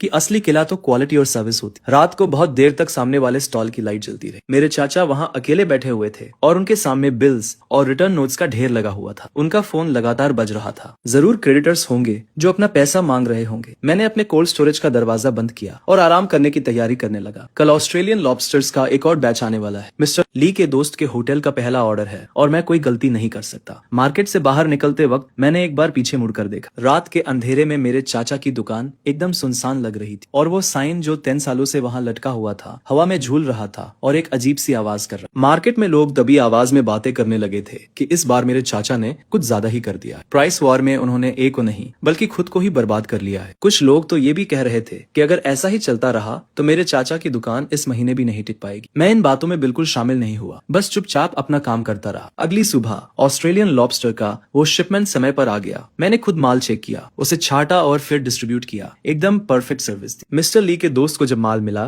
तो उसने तुरंत अपना ऑर्डर 50% और बढ़ा दिया। वो प्राइस वॉर तो पहले ही हार चुका था। वॉर खत्म होने के 3 दिन बाद मार्केट में एक बड़ी खबर आई। शहर का सबसे बड़ा बायर जिन दिन होटल का मिस्टर जान अपने बेटे की शादी का बैंक्वेट रखने वाला था, उसने 300 टेबल्स बुक की थी और सी फूड की डिमांड बहुत ज्यादा थी। जो कोई भी ये ऑर्डर हासिल कर लेता उसका मार्केट में टिकना लगभग तय था। मिस्टर जान का होटल 20 सालों से चल रहा है और हमेशा से हाई लेवल बैंक्वेट्स के लिए फर्स्ट चॉइस रहा है। इतने सालों से वो सी फूड मेरे चाचा से ही खरीदते थे। उनके बीच बहुत अच्छी रिलेशनशिप थी। शादी सैटरडे को थी और उन्होंने 3 दिन पहले से ही माल की तैयारी शुरू कर दी थी। मेरे चाचा ने इस बिजनेस के लिए अपनी लगभग सारी कैपिटल लगा दी थी। कई डॉग से माल मंगवाया था ताकि इस मौके का फायदा उठा सके और रिकवर कर सके। फ्राइडे की शाम को अचानक मार्केट में खबर फैल गई कि जिन दिन होटल में कुछ गड़बड़ हो गई। शाओलिन भागता हुआ आया और बोला, तुम्हारे चाचा ने जो सी फूड सप्लाई किया है उसमें बहुत बड़ी प्रॉब्लम हो गई। आधे किंग क्रैब मर गए हैं और ऑस्ट्रेलियन लॉबस्टर भी फ्रेश नहीं है। मिस्टर जान होटल में बहुत गुस्सा हो रहे हैं। वो तुम्हारे चाचा से तुरंत माल रिप्लेस करने के लिए कह रहे हैं, वरना वो डील कैंसिल कर देंगे। मैं अपने कोल्ड स्टोरेज के सामने खड़ा था और दूर से देख रहा था कि मेरे चाचा की दुकान में सब कुछ अस्त व्यस्त हो गया है। वो माल ढूंढने के लिए फोन कर रहे थे, लेकिन फ्राइडे की शाम थी। बैंक्वेट कल दोपहर को शुरू होने वाला था। कहीं से भी माल लाना पॉसिबल नहीं था। लोकल डॉग्स की बात करें तो मैंने पहले ही अग्रेसिव शॉपिंग करके सबको ऑफेंड कर दिया था। अब कोई मुझे बेचना नहीं चाहता। शाम के 6 बजे ओनर जान खुद मार्केट आते हैं। वो लगभग 50 साल के हैं और आमतौर पर बहुत ही एमिएबल है, लेकिन इस बार उनका चेहरा गुस्से से लाल था। वो मेरे अंकल के स्टॉल के सामने खड़े होकर तेज आवाज में कहते हैं कि उन्होंने इतने सालों के कोऑपरेशन के बाद उन पर ट्रस्ट किया था, लेकिन उन्होंने इस बार कैसी मर्चेंडाइज दी है। 300 वेडिंग बैंक्वेट है और गेस्ट बहुत इंपॉर्टेंट लोग हैं। वो कहते हैं कि मैं क्या एक्सप्लेनेशन दूंगा। ये सुनकर मेरे अंकल पसीने से लथपथ हो जाते हैं और लगातार अपोलोजाइज करते हुए कहते हैं कि वो किसी तरह मर्चेंडाइज को रिप्लेस कर देंगे। ओनर जान कहते हैं कि अगर रात 10 बजे से पहले उन्होंने अच्छी क्वालिटी के प्रोडक्ट्स नहीं दिए तो उनके बीच कोई और बिजनेस नहीं होगा। ओनर जान मुड़कर जाने लगते हैं और तभी वो मुझे मेरे रेफ्रिजरेटेड रूम के सामने खड़ा हुआ देखते हैं। वो हैरान हो जाते हैं, मेरे पास आते हैं और पूछते हैं कि क्या मैं यहाँ हूँ। मैं हाँ में सिर हिलाता हूँ और ओनर जान सीधे पूछते हैं, क्या तुम्हारे पास अभी मर्चेंडाइज है? मुझे 50 किंग क्रैब, 80 ऑस्ट्रेलियन लॉबस्टर और 100 किलोग्राम कोरल ग्रुपर चाहिए। सब कुछ जिंदा और परफेक्ट कंडीशन में होना चाहिए। क्या तुम इसे रात 10 बजे से पहले रेस्टोरेंट में डिलीवर कर सकते हो? मैं जल्दी से कैलकुलेट करता हूँ। मेरे वेयरहाउस में इन्वेंटरी काफी नहीं है, लेकिन साउथ डॉक पर बूढ़े चेन को आज ही एक बैच मिला है। मुझे क्वालिटी अच्छी तरह से पता है। साउथ डॉक से शहर और फिर जिंदन रेस्टोरेंट तक मर्चेंडाइज ले जाना समय के हिसाब से बहुत टाइट है, लेकिन इम्पॉसिबल नहीं है। मैं कहता हूँ कि मैं कर सकता हूँ, लेकिन मुझे पहले क्वालिटी इंस्पेक्ट करनी होगी ताकि कोई प्रॉब्लम ना हो। ओनर जान कुछ सेकंड के लिए चुपचाप मुझे देखते हैं और फाइनली हाँ में सिर हिलाते हैं। वो कहते हैं कि ये उनके बेटे की शादी है और वो कोई मिस्टेक नहीं देखना चाहते। मैं तुरंत बूढ़े चेन को कॉल करता हूँ और उनसे कहता हूँ कि वो आज पोर्ट पर आए, बैच को रिजर्व कर ले, और फिर शियाओलिन को कॉल करता हूँ। हम रेफ्रिजरेटेड ट्रक लोड करते हैं और सीधे साउथ डॉक के लिए निकल जाते हैं। वहां पहुंचते ही शाम के 7:30 बज चुके थे। बूढ़े चेन ने सब कुछ रेडी कर रखा था। मैं एक एक करके सब कुछ चेक करता हूँ, ये एंश्योर करते हुए कि सब कुछ वाइटलिटी से भरा हुआ है। वेरीफाई करने के बाद हम तुरंत लोड करते हैं और वापस लौट जाते हैं। हम रात 9 बजे मार्केट पहुंचते हैं। शियाओलिन और मैं पूरी रात बिना किसी डिटेल को नेग्लेक्ट किए सब कुछ सॉर्ट करते हैं। रात 9:40 पर मर्चेंडाइज लोड हो जाती है और हम जिंदन रेस्टोरेंट के लिए रवाना हो जाते हैं। मैं रेस्टोरेंट पहुंचता हूं तो ठीक 9:55 बजे थे। ओनर जान पहले से ही किचन में मेरा इंतजार कर रहा था। उसने खुद सब कुछ चेक किया। किंग क्रैब्स एकदम फ्रेश थे, उनके पिंचर्स मजबूत थे। ऑस्ट्रेलियन लॉबस्टर्स की एंटेना सही सलामत थी, जैसे उनमें एनर्जी भरी हो। कोरल ग्रुपर का कलर एकदम लाल था और उसकी आंखें भी क्लियर थी। इंस्पेक्शन के बाद ओनर जान आखिर में मुस्कुराता है। वो मेरे कंधे पर हाथ रखकर कहता है, यार ये खेप तो एकदम परफेक्ट है, तुमने तो मुझे बड़ी मुसीबत से निकाल ली। मैं कहता हूँ ये तो मेरा जॉब है। ओनर जान मुझे देखता है और कहता है, भाई तुमने इस बार मेरी बहुत हेल्प की है। मैं आगे चलकर तुम्हारे साथ लॉन्ग टर्म कोऑपरेशन के बारे में बात करना चाहता हूँ। मैं हामी भर देता हूँ। जब मैं मार्केट वापस जाता हूँ तो रात के 11 बज चुके थे। मेरे अंकल की स्टॉल पर अभी भी लाइट्स जल रही थी। शीशे के अंदर से वो अकेले बैठे हुए दिख रहे थे। उनके सामने वो सारे डेड किंग क्रैब्स और लॉबस्टर्स पड़े थे। उनका फोन टेबल पर रखा था। स्क्रीन एकदम डार्क थी। शायद ओनर जान अब उनके कॉल्स नहीं उठा रहा। शाओलिन कहता है, बॉस तुम्हारे अंकल तो गए काम से। जिंदी रेस्टोरेंट शहर का सबसे बड़ा क्लाइंट है। उसे खोने के बाद उनके पास वापस उठने का कोई चांस नहीं बचेगा। मैं कोई जवाब नहीं देता, बस कोल्ड स्टोरेज का डोर बंद कर देता हूँ। कल मुझे फिर रेस्टोरेंट जाकर हेल्प करनी है ताकि वेडिंग अच्छे से हो जाए। सैटरडे वेडिंग का दिन मैं बहुत सुबह ही जिंदी रेस्टोरेंट पहुंच जाता हूँ। किचन में हलचल मची हुई थी। मैं खुद सी फूड के हर प्लेट की प्रिपरेशन पर नजर रखता हूँ। किंग क्रैब एकदम परफेक्ट बना था। ऑस्ट्रेलियन लॉबस्टर का सशीमी बहुत डिलिशियस था और स्टीम्ड ग्रुपर भी एकदम टेंडर था। ओनर जान हॉल में गेस्ट का स्वागत कर रहा था और बार बार किचन की तरफ देखकर मुस्कुरा रहा था। दोपहर 12 बजे वेडिंग शुरू होती है। 300 टेबल्स पर बैठे गेस्ट सी फूड डिशेस की तारीफ करते नहीं थकते। कुछ बिजनेस ओनर्स तो वहीं ओनर जान से पूछने लगते हैं कि ये माल कहाँ से आया है, जिस पर वो मुस्कुराते हुए जवाब देता है, ये मार्केट के एक यंग लैड सप्लाई करता है। आजकल ये मिलना थोड़ा मुश्किल है। दोपहर के 3 बजे ओनर जान मुझे अपने ऑफिस में बुलाता है और वेटर को हम दोनों के लिए टी लाने को कहता है। वो बैठता है, सिगरेट जलाता है और कहता है, यार इस बार सब तुम्हारी वजह से हुआ। अगर ऐसा नहीं होता तो मेरी सारी रेप्यूटेशन मिट्टी में मिल जाती। ओनर जांग ने हाथ हिलाकर कहा कि मेरे अंकल के साथ इतने सालों तक काम करना शुरू में तो ठीक था, पर पिछले 2 सालों में हालत और भी खराब हो गई है। उसे सिर्फ प्रॉफिट की पड़ी रहती है। वो अरोगंत है और जब कोई प्रॉब्लम होती है तो अपनी गलती कभी नहीं मानता, हमेशा एक्सक्यूजेस देता रहता है। वेडिंग में जो हुआ उससे तो सब क्लियर हो गया। ओनर जांग ने आगे कहा, मैंने एक डिसीजन लिया है। अब से रेस्टोरेंट के लिए सारे सी फूड्स तुमसे ही आएंगे। मेरे 2 लोकेशंस है और हर हफ्ते कम से कम 2 लाख का वॉल्यूम रहता है। क्या तुम सप्लाई गारंटी कर सकते हो? मैंने कहा, मैं गारंटी दे सकता हूँ। साउथ डॉक पर सोर्स स्टेबल है और क्वालिटी भी एश्योर्ड है। इसके अलावा मेरे पास प्रोफेशनल कोल्ड चेन डिस्ट्रीब्यूशन भी है। ये रहा कोलैबोरेशन का कॉन्ट्रैक्ट। ये अगले महीने से लागू हो जाएगा। इस ऑर्डर के क्लोज होते ही मेरे कोल्ड स्टोरेज का डेली कैश फ्लो 3 लाख से ऊपर स्टेबलाइज हो पाएगा। मैं अपने अंकल के हाईएस्ट लेवल को पूरी तरह से सरपास कर दूंगा। मैं किस तरह का मार्केट ओपन कर रहा हूँ। रास्ते में मुझे उन ओनर्स के कई कॉल्स आए जो वेडिंग बैंक्वेट में आए थे। वो मुझसे पूछ रहे थे कि क्या मैं उन्हें भी सप्लाई कर सकता हूँ। मैंने एक एक करके उनके कॉन्टैक्ट्स नोट किए और उनसे मिलने का टाइम फिक्स किया। अब मार्केट में ये रूमर है कि मुझे जिंदिन होटल का ऑर्डर मिल गया है और अब मेरा बिजनेस आसमान छूने वाला है। रात के 8 बजे मैं अपने वेयरहाउस के सामने खड़ा था और दूसरी तरफ अपने अंकल की स्टॉल को देख रहा था। लाइट तो जल रही थी पर अंदर सब खाली था। बस वो अकेले बैठे हुए थे। उनके सामने बिल्स का ढेर लगा हुआ था और वो कैलकुलेटर यूज करते जा रहे थे। तभी शाओलिन मेरे पास आया और धीरे से बोला, बॉस मैंने सुना है कि आज तुम्हारे अंकल मिस्टर जान से रहम मांगने गए पर उन्होंने उसे अंदर तक नहीं आने दी। लोग ये भी कह रहे हैं कि तुम्हारे अंकल ने बैंक्वेट के लिए जो सारा सामान तैयार किया था वो सब उनके हाथ में ही रह गया। कम से कम 3 लाख का नुकसान हुआ है। मैंने कुछ नहीं कहा, बस एक सिगरेट जला ली। इस बार मेरे अंकल सच में खत्म हो गए। उन्होंने सबसे बड़ा क्लाइंट हिंदन्स होटल को खो दिया है। उनका पेमेंट चेन पूरी तरह से टूट गया। ऊपर से प्राइस वॉर में हुए नुकसान और लोन्स पर लगने वाले इंटरेस्ट अलग। अब वो और नहीं झेल पाएंगे। मार्केट में लोग अब ये भी कह रहे हैं कि उनकी स्टॉल महीने के आखिर तक नहीं चल पाएगी। वो लोग ये भी कहते हैं कि उनके पुराने फ्रीजर अब पूरी तरह से बेकार हो चुके हैं और वो ठीक नहीं हो सकते। अगले दिन मैं उन ओनर्स से मिलने गया जिनसे मैं बैंक्वेट में मिला था। वो शहर के मशहूर रेस्टोरेंट्स के ओनर्स हैं और उन्हें सी फूड में एकदम हाई क्वालिटी चाहिए। मैं उन्हें वेयरहाउस में ले गया ताकि वो माल देख सके। मैंने उन्हें साउथ डॉक से आने वाले माल और डिस्ट्रीब्यूशन सर्विस के बारे में पूरी जानकारी दी, जिसे देखकर वो सब लोग बहुत खुश हो गए। उन्होंने तुरंत मेरे साथ कोलैबोरेशन कॉन्ट्रैक्ट साइन किया और हिंदन्स होटल का ऑर्डर भी दे दिया। अब मेरे पास 5 बड़े रेस्टोरेंट्स हैं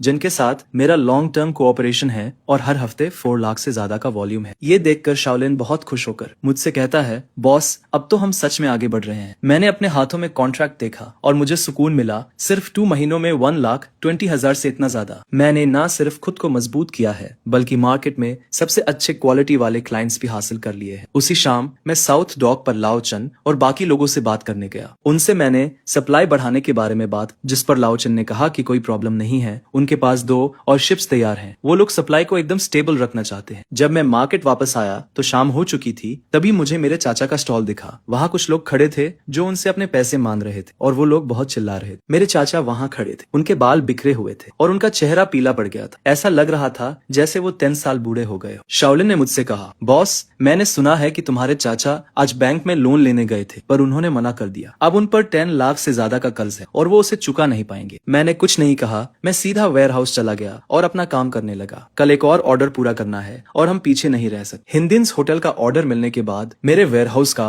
हर दिन का फ्लो 3 लाख से ज्यादा हो गया। लेकिन मुझे पता था कि सिर्फ कुछ बड़े रेस्टोरेंट से काम नहीं चलेगा। मार्केट के जो रिटेलर्स हैं वो हमारी जड़ें हैं और जब तक मैं उन सबको साथ नहीं लूंगा तब तक मैं इस मार्केट को सही से कंट्रोल नहीं कर पाऊंगा। उसी शाम मैंने मार्केट के करीब 12 रिटेलर्स को इकट्ठा किया। ये वो रिटेलर्स हैं जिनके साथ मेरे अच्छे संबंध। ये वो लोग हैं जिनके साथ मैंने पिछले 6 महीनों से काम किया है। मैंने कुछ लोगों को पैसे देकर मदद की है और कुछ लोगों को सामान दिलाने में मदद की है। मैंने उन्हें खाना परोसा और सीधे अपने आइडिया के बारे में बता दिया। मैंने उनसे कहा कि कंपटीशन बहुत फियर्स है और अकेले काम करके सरवाइव करना मुश्किल है। मैं अपने कोल्ड स्टोरेज पर ध्यान केंद्रित करते हुए एक सप्लाई अलायंस बनाना चाहता हूँ ताकि सोर्सिंग, प्राइस और डिस्ट्रीब्यूशन को यूनिफाई किया जा सके। सब मिलकर एक दूसरे को बेनिफिट पहुंचा सके और प्रॉफिट शेयर कर सके। कई लोगों ने एक दूसरे को देखा, जिस पर किसी ने पूछा कि ये ऑपरेट कैसे करेगा। मैंने कहा कि ये सिंपल है। सबसे पहले सप्लाई को सेंट्रली यहीं से मैनेज किया जाएगा जिससे बेस्ट क्वालिटी और प्राइस गारंटी होगी। दूसरा, डिस्ट्रीब्यूशन को मेरे कोल्ड चेन व्हीकल से यूनिफाई किया जाएगा जिससे लॉस कम होगा। तीसरा, प्रॉफिट को प्रोपोर्शनली डिवाइड किया जाएगा जिसमें 30% मेरा होगा और 70% तुम्हारा। तभी मिस्टर वान नाम के एक रिटेलर ने कहा, तुम्हारी आइडिया तो अच्छी है लेकिन हमें तुम्हारे साथ कोलैबोरेट क्यों करना चाहिए। मैंने जवाब दिया, मैं सप्लाई में अपनी एडवांटेज का फायदा उठाना चाहता हूँ। भाई हुआन, हम बहुत समय से कोलैबोरेट कर रहे हैं। तुम्हें पता होना चाहिए कि मैं कैसा इंसान हूँ। अगर मैं तुम्हें प्रेशर देना चाहता तो मैं अभी भी कर सकता था। मैंने ये अलायंस इसलिए बनाया है ताकि सब लोग पैसे कमा सके, न कि सिर्फ मैं। फिर एक और रिटेलर ने पूछा, तुम्हारे अंकल का क्या होगा? अभी तो उनका बिजनेस अच्छा नहीं चल रहा। मैंने कहा, उन्हें डरने की जरूरत नहीं है। वो खुद को बैरली ही सपोर्ट कर पा रहे हैं। वो तुम्हारा क्या करेंगे? बिजनेस में कैपेसिटी मैटर करती है, कनेक्शंस नहीं। कुछ रिटेलर्स ने कुछ देर तक सोचा और फिर अग्री कर गए। वो बोले, तुम एक फेयर इंसान हो, हमें तुम पर ट्रस्ट है। उसी रात मैंने 13 रिटेलर्स के साथ अलायंस एग्रीमेंट साइन किया। अगले वीक से उनकी सारी सप्लाईज मुझसे ही आएगी। डिस्ट्रीब्यूशन भी मेरे कोल्ड स्टोरेज ट्रक से ही होगा। मैंने गारंटी दी कि स्टेबल सप्लाई, बेस्ट प्राइस और 0 लॉस होगा। शाओलिन एक्साइटमेंट से बोला, बॉस इससे तो हमने मार्केट को इंटीग्रेट कर लिया है। एक बार बाइंग और सेलिंग अलायंस काम करना शुरू कर दे तो मेरा सप्लाई और कमर्शियल आउटलेट पर पूरा कंट्रोल हो। इससे मेरे अंकल का मार्केट शेयर और भी कम हो जाएगा जिससे उनकी सिचुएशन और भी मुश्किल हो जाएगी। अलायंस ऑफिशियली ऑपरेट करना शुरू कर देता है। मैं साउथ डॉक से बहुत सारा माल लेकर आता हूँ। मैंने वो सारा माल अलायंस के मेंबर्स में डिस्ट्रीब्यूट कर दिया और डिलीवरी ट्रक्स भी बिल्कुल टाइम पर पहुंच गए। हर एक खेप बिना नुकसान के पहुंची, जिसे देखकर रिटेलर्स ने थम्स अप किया और कहा कि आय के साथ काम करना अलग ही एक्सपीरियंस है। जल्दी ही ये बात पूरे मार्केट में फैल गई कि आई ने एक बाइंग और सेलिंग अलायंस बना लिया। 1 डजन से ज्यादा रिटेलर्स उस अलायंस में शामिल हो गए। सब एक दूसरे को सपोर्ट कर रहे थे और बिजनेस भी पहले से बेहतर होता जा रहा। ये खबर सुनकर मेरे अंकल का चेहरा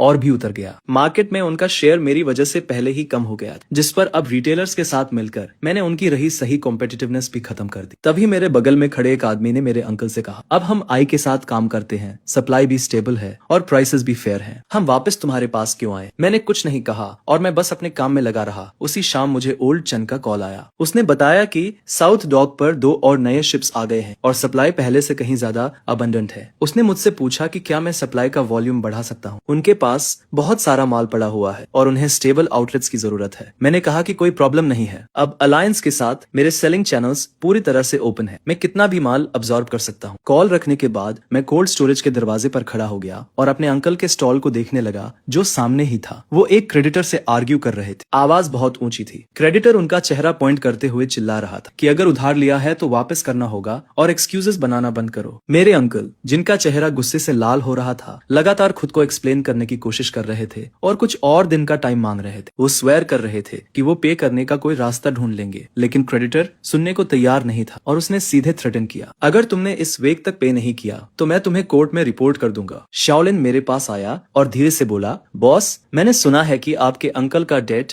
1.5 मिलियन युआन से भी ज्यादा हो गया। अगर वो अपनी प्रॉपर्टी मॉर्गेज भी कर दे तो भी पे करने के लिए पर्याप्त नहीं हो। वो सच में एक डेड एंड पर है। मैं चेंबर के दरवाजे पर खड़ा होकर पूरे मार्केट को देख रहा था जो पूरी तरह से जगमगा रहा था। लोग इधर उधर आ जा रहे थे और मंजर काफी बिजी था। वहीं मेरे सामने मेरे अंकल का स्टॉल अजीब तरह से खाली पड़ा था। शाओलिन ने मुझसे कहा, बॉस अब तो मार्केट में सब यही कह रहे हैं कि आप ही इस जगह के असली बॉस हो। आपके अंकल का दौर अब खत्म हो गया। मैंने कोई जवाब नहीं दिया, बस कोल्ड स्टोरेज का दरवाजा बंद कर दिया। कल एक और खेप किंग क्रैब्स की आ रही है। अलायंस के मेंबर्स ने पहले ही 5 लाख युआन के ऑर्डर्स बुक कर दिए हैं। ये मार्केट अब मेरा है। है। बाइंग और सेलिंग अलायंस 2 हफ्तों से चल रही थी और सब कुछ स्मूथली चल रहा था। कोल्ड स्टोरेज में मेरा daily cash flow 4 lakh yuan से ऊपर स्टेबल था और मेरा मार्केट शेयर 60% तक पहुंच गया था। उस दोपहर मैं कोल्ड स्टोरेज में इन्वेंटरी कर रहा था, तभी अचानक ओल्ड चेन का फोन आया और उसकी आवाज अर्जेंट लग रही थी। उसने बताया कि मौसम विभाग ने टाइफून का अलर्ट जारी किया है। एक सुपर टाइफून 3 दिनों में जमीन से टकराएगा और समुद्र में मौजूद सभी जहाजों को शेल्टर के लिए पोर्ट पर वापस आना होगा। इसका मतलब था कि कम से कम 1 हफ्ते तक मार्केट में ताजी सी फूड की सप्लाई नहीं होगी। ये सुनकर मेरा दिल बैठ गया और मैंने तुरंत पूछा कि क्या वो अभी भी माल अनलोड कर सकते हैं। ओल्ड चेन ने कहा कि आज आखिरी दिन है, कल से सभी जहाजों को पोर्ट पर वापस आना होगा। उसने मुझसे कहा कि उसके पास अभी भी एक खेप बची है और पूछा कि क्या मैं उसे लेना चाहता हूँ। मैंने कहा कि मैं सब कुछ ले लूंगा और तुरंत वहाँ पहुँच जाऊंगा। फोन रखने के बाद मैंने शाओलिन को कॉल किया और हम सीधे रेफ्रिजरेटेड ट्रक में साउथ पियर की तरफ चल दिए। ड्राइव करते वक्त मैं सोच रहा था कि टाइफून की वजह से मार्केट में सप्लाई रुक जाएगी और सी फूड की कीमतें आसमान छू जाएंगी। अगर मैं पहले से ही काफी माल जमा कर लेता हूँ तो मैं न सिर्फ अलायंस के मेंबर्स के लिए सप्लाई सुनिश्चित कर पाऊंगा बल्कि मार्केट को भी स्थिर रख पाऊंगा। मैं शाम को साउथ पियर पर पहुंचा। ओल्ड चेन और उसकी टीम अर्जेंट तरीके से माल अनलोड कर रहे थे। पियर पर बहुत भीड़ थी। मैंने डिसाइड किया कि मैं सब कुछ मौके पर ही खरीद लूंगा और तुरंत 3 लाख युआन का पेमेंट ट्रांसफर कर दिया। ओल्ड चेन ने कहा, अरे ये टाइफून बहुत स्ट्रॉन्ग है, अच्छे से तैयारी कर लो। मेरा मानना है कि कम से कम 1 हफ्ते तक इंटरप्शन रहेगी और मार्केट में स्टॉक खत्म हो जाएगा। मैंने सिर हिलाकर कहा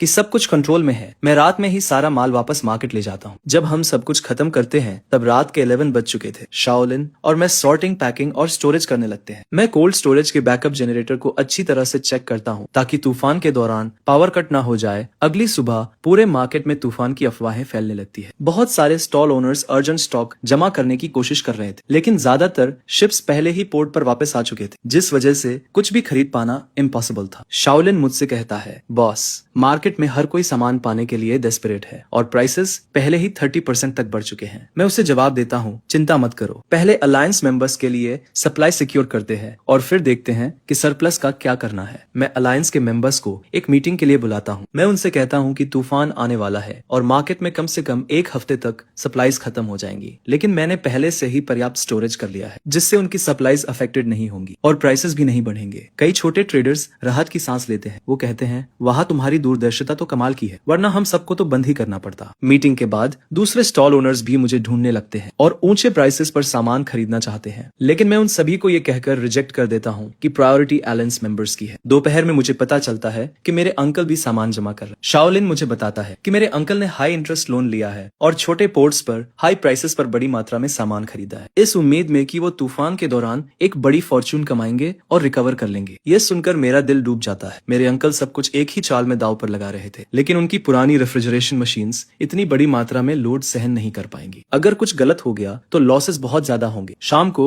मैं स्पेशली मेरे अंकल के स्टॉल पर जाता हूँ। वो अपने वर्कर्स को सामान कोल्ड स्टोरेज में ले जाने के लिए डायरेक्शन दे रहे थे और उनके चेहरे पर एक अजीब सी स्माइल थी। उनकी रेफ्रिजरेशन मशीन्स पूरी कैपेसिटी से चल रही थी और एक बहरा कर देने वाला शोर निकल रहा था। मैं उन पुरानी मशीनों के सामने खड़ा था, एक अजीब सी आशंका के साथ। तभी शाओलिन मेरे पास आता है और धीरे से कहता है, बॉस, आपके अंकल ने जो माल जमा किया है वो कम से कम 5 लाख का तो होगा ही। क्या आपकी ये पुरानी मशीन्स इसे संभाल पाएंगी? मैं बिना कुछ कहे अपना सिर हिला देता हूँ। उस रात मैं फिर से अपने कोल्ड स्टोरेज के सारे इक्विपमेंट चेक करता हूँ। रेफ्रिजरेटर्स नॉर्मली काम कर रहे थे और टेम्परेचर 5 डिग्री सेल्सियस नीचे स्टेबल था। जनरेटर के सारे टेस्ट भी एक्टिवेट करने के लिए रेडी थे। मैंने कुछ छोटे जनरेटर्स भी तैयार रखे थे। इसके बाद रात के 12 बजे वेयरहाउस के दरवाजे के सामने खड़े होकर मैं आसमान की ओर देखता हूँ। काले बादल इकट्ठा होने लगते हैं और हवा तेज हो जाती है। वेदर फोरकास्ट में बताया गया था कि टाइफून अगले दिन सुबह तक लान से टकराएगा, जिसकी विंड स्पीड 14 ग्रेड तक होगी। मेरे अंकल का स्टॉल मेरे स्टॉल के सामने था, जहाँ अभी भी रोशनी थी। ग्लास से मैं उन्हें अकेला अपने माल के सामने बैठा हुआ देख सकता था।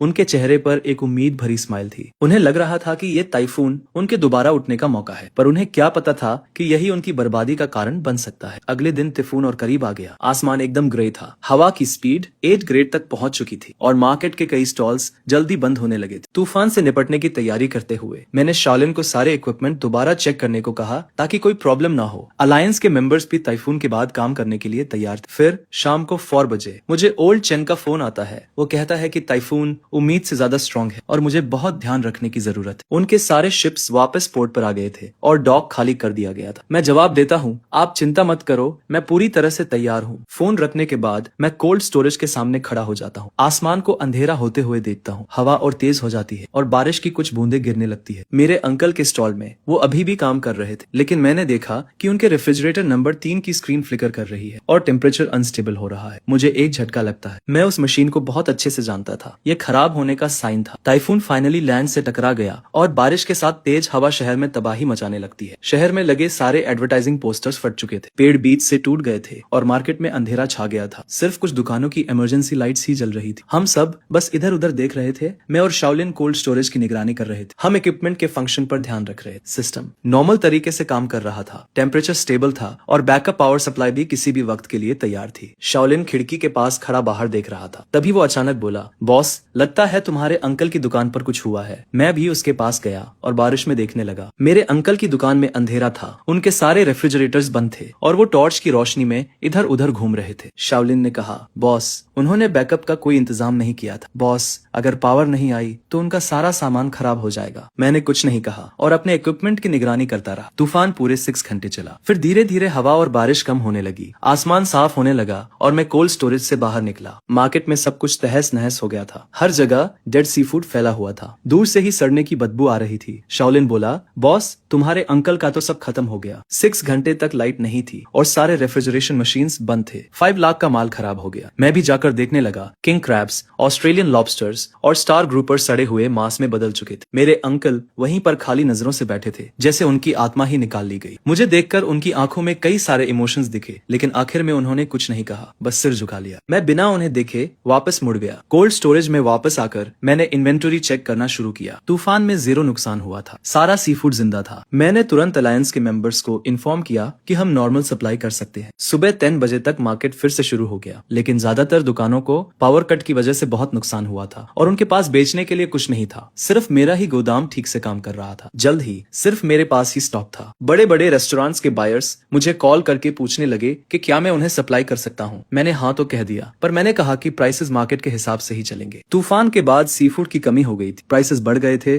जिस पर मैंने अपने एलाइज को प्रायोरिटी दी और उनके प्राइसेस वही रखे। बाकी कस्टमर्स के लिए मार्केट प्राइस रखा। उस दिन मेरा गोदाम एकदम भर गया था। रेस्टोरेंट्स के ओन रुपीज, रिटेल रुपीज और यहाँ तक कि दूसरे स्टॉल्स के ओनर्स भी मुझसे सामान लेने आए थे। मैंने सबको लाइन में सप्लाई किया, यह इंश्योर करते हुए कि हर कस्टमर को उसका हिस्सा मिले, पर मैंने होर्डिंग या स्पेकुलेशन नहीं की। शाओलिन ने एक्साइटमेंट में कहा, बॉस, आज का टर्नओवर 1 मिलियन से ऊपर चला गया। मैंने कुछ नहीं कहा, क्योंकि ये वो रिजल्ट नहीं था जो मैं चाहता था, पर मार्केट का यही रूल है। जो तैयार रहता है वो बच जाता है और जो नहीं रहता वो एलिमिनेट हो जाता। दोपहर के 3 बजे मेरे अंकल के स्टॉल पर कुछ क्रेडिटर्स आ गए। वहाँ मरे हुए सी फूड का ढेर देखकर वो गुस्से से लाल हो गए। उनमें से एक ने मेरे अंकल की तरफ उंगली उठाई और तेज आवाज में बोला, ओल्ड ले, तुम हमारा उधार कैसे चुकाओगे? इस कचरे की कीमत ही कितनी होगी? मेरे अंकल अपना सिर झुकाए खड़े थे और बार बार कह रहे थे कि उन्हें थोड़ा और टाइम दे दो, वो पे करने का कोई ना कोई तरीका ढूंढ लेंगे। क्रेडिटर्स ने उनकी बात नहीं सुनी और सीधे कह दिया कि अगर उन्होंने 3 दिनों में पे नहीं किया तो वो उन्हें कोर्ट में सू कर देंगे, वो उनका स्टॉल जब्त कर लेंगे। मेरे अंकल जैसे अपनी सारी ताकत हार चुके थे और दीवार के सहारे खड़े हो गए। उनसे एक शब्द भी नहीं निकला। शाओलिन ने मुझसे कहा, बॉस, आपके अंकल का 5 लाख का सारा सामान तो बर्बाद हो गया और ऊपर से उन पर 1 मिलियन से ज्यादा का डेट भी है। वो कभी रिकवर नहीं कर पाएंगे। मैं गोदाम के दरवाजे पर खड़ा होकर सामने का सीन देख रहा था, पर मुझे अंदर से कुछ महसूस नहीं हो रहा था। उस रात तूफान पूरी तरह से खत्म हो गया और आसमान साफ हो गया। मैं मार्केट के एंट्रेंस पर खड़ा होकर तारों भरे आसमान को देख रहा। इस तूफान ने मार्केट के स्ट्रक्चर को पूरी तरह से बदल दिया। मेरे अंकल के स्टॉल पर मेरे सामने लाइट अभी भी जल रही थी। वो वहाँ अकेले मरे हुए सी फूड के ढेर के सामने बैठे थे, बिना हिले डुले। उनकी वो रेफ्रिजरेशन मशीन्स पूरी तरह से बेकार हो गई थी। स्क्रीन्स ब्लैक हो गई थी और अब वो ठीक नहीं हो सकती थी। मार्केट में लोग कहने लगे थे कि मेरे अंकल पूरी तरह से बर्बाद हो गए। उन्होंने तूफान से पहले सब कुछ लगा दिया था। मैंने कुछ लोगों से कर्ज लिया था ताकि मैं अपना बिजनेस बढ़ा सकूं, जिस पर मेरा सब कुछ बर्बाद हो गया। अब मैं पहले से भी ज्यादा कर्ज में डूब चुका हूँ। अगले दिन मुझे ओल्ड जन का फोन आता है। वो बताता है कि तूफान के बाद अब शिप्स फिर से चलनी शुरू हो गई है और 3 दिन में नया माल पोर्ट पर आ जाएगा। वो मुझसे पूछता है कि मुझे कितना माल चाहिए। मैं उसे पहले से दुगना माल लाने के लिए कहता हूँ, क्योंकि मार्केट में माल की कमी है और डिमांड बहुत ज्यादा है। फोन रखने के बाद मैं कोल्ड स्टोरेज के एंट्रेंस पर खड़ा हो जाता हूँ। पूरे मार्केट को देखने पर मुझे पता चलता है कि तूफान के बाद बहुत से लोग अपना नुकसान साफ कर रहे हैं। कुछ लोगों ने तो अपनी दुकानें तक बंद कर दी है, लेकिन मेरे कोल्ड स्टोरेज का बिजनेस पहले से भी ज्यादा अच्छा चल रहा है। उस दिन दोपहर में मैं कोल्ड स्टोरेज में नए माल का इन्वेंटरी कर रहा था। तभी शाओलिन मेरे पास आता है और कहता है, बॉस, आपके अंकल गेट पर खड़े हैं और वो आपसे मिलना चाहते हैं। मैं ऊपर देखता हूँ और शीशे से मेरे अंकल बाहर खड़े हुए दिखाई देते हैं। उनके बाल बिखरे हुए हैं और उनका चेहरा उतरा हुआ है। वो बहुत परेशान दिख रहे हैं। मुझे देखकर उनके होंठ कांपने लगते हैं और बहुत देर बाद वो सिर्फ 2 शब्द बोल पाते हैं, माफ करना। मैं सिगरेट जलाता हूँ और बिना कुछ कहे उनके बोलने का इंतजार करता हूँ। मेरे अंकल कुछ देर तक चुप रहते हैं और फिर कहते हैं, मुझे तुमसे एक फेवर चाहिए, क्या तुम मुझे कुछ पैसे उधार दे सकते हो?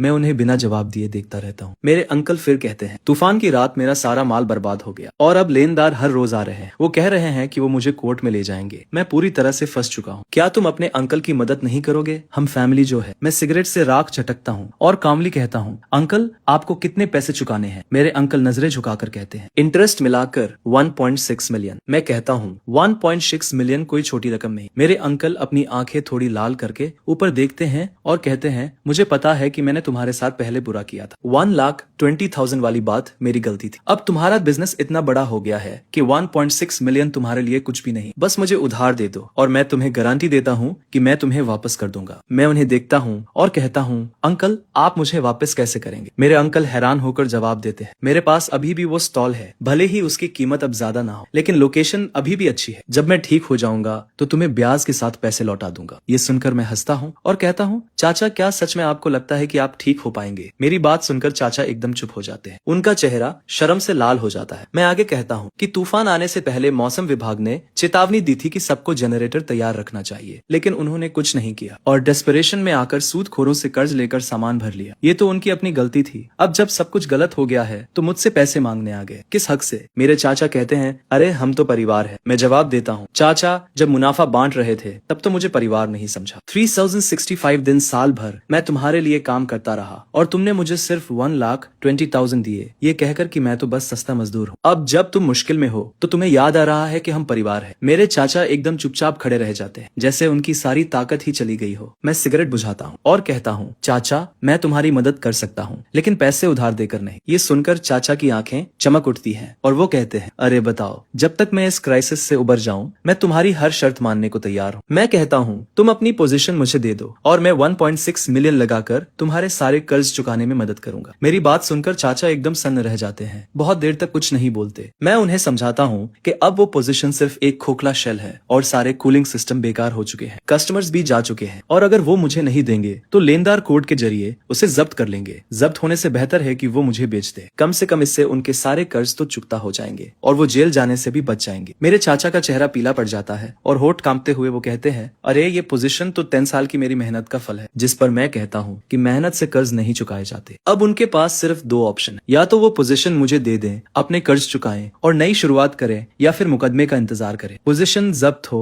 और जेल भी जाना पड़े। अब वो खुद चुन ले। मेरे चाचा एकदम ठंडे पड़ जाते हैं। वो मुझे गुस्से से देखते हैं, उनके अंदर गुस्सा और निराशा दिखती है, लेकिन आखिर में सब हेल्पलेसनेस में बदल जाता है। फिर वो कहते हैं, अरे क्या तुम थोड़ा प्राइस बढ़ा सकते हो? जिस पर मैं सिर हिलाकर मना कर देता हूँ और कहता हूँ कि 1.6 मिलियन ही मार्केट प्राइस है। आजकल जो हालत है उसमें इतने में बिकना भी बहुत बड़ी बात है। मेरे चाचा थोड़ी देर चुप रहे और फिर सिर झुकाकर बोले, मैं सोचूंगा। जिस पर मैंने कहा, चाचा लेनदारों ने तुम्हें 3 दिन का टाइम दिया है, आज दूसरा दिन है, तुम्हारे पास सोचने के लिए ज्यादा टाइम नहीं है। मेरे चाचा ने कुछ नहीं कहा, वो मुड़े और चले गए। उनकी कमर झुकी हुई थी और वो बहुत धीरे चल रहे थे, जैसे अचानक 10 साल बूढ़े हो गए हों। उसी रात मुझे खबर मिली कि लेनदार मेरे चाचा की दुकान पर फिर से आ गए। इस बार वो कुछ और लोगों को साथ लाए थे और सीधे दुकान से सारा सामान निकालने लगे, ये कहते हुए कि अगर कल तक पैसे नहीं दिए तो वो उन्हें कोर्ट में रिपोर्ट कर देंगे। मेरे चाचा दरवाजे पर खड़े थे, उन लोगों को अपना सामान ले जाते हुए देख रहे थे और उनके मुंह से एक शब्द भी नहीं निकल रहा था। अगली सुबह मेरे चाचा फिर आए। इस बार उनके हाथ में एक डॉक्यूमेंट था, दुकान की प्रॉपर्टी का सर्टिफिकेट। वो मेरे सामने चुपचाप खड़े रहे। फिर आखिरकार उन्होंने मुझे वो डॉक्यूमेंट दिया और कहा, ठीक है, मैं मान गया। मैंने डॉक्यूमेंट लिया, उसे देखा और कहा, चाचा हम आज दोपहर नोटरी ऑफिस जाएंगे और फॉर्मेलिटीज पूरी करेंगे। मेरे चाचा ने हामी भरी और मुड़कर जाने लगे। दरवाजे पर पहुंचकर वो अचानक रुक गए। उन्होंने पीछे मुड़कर देखा और कहा,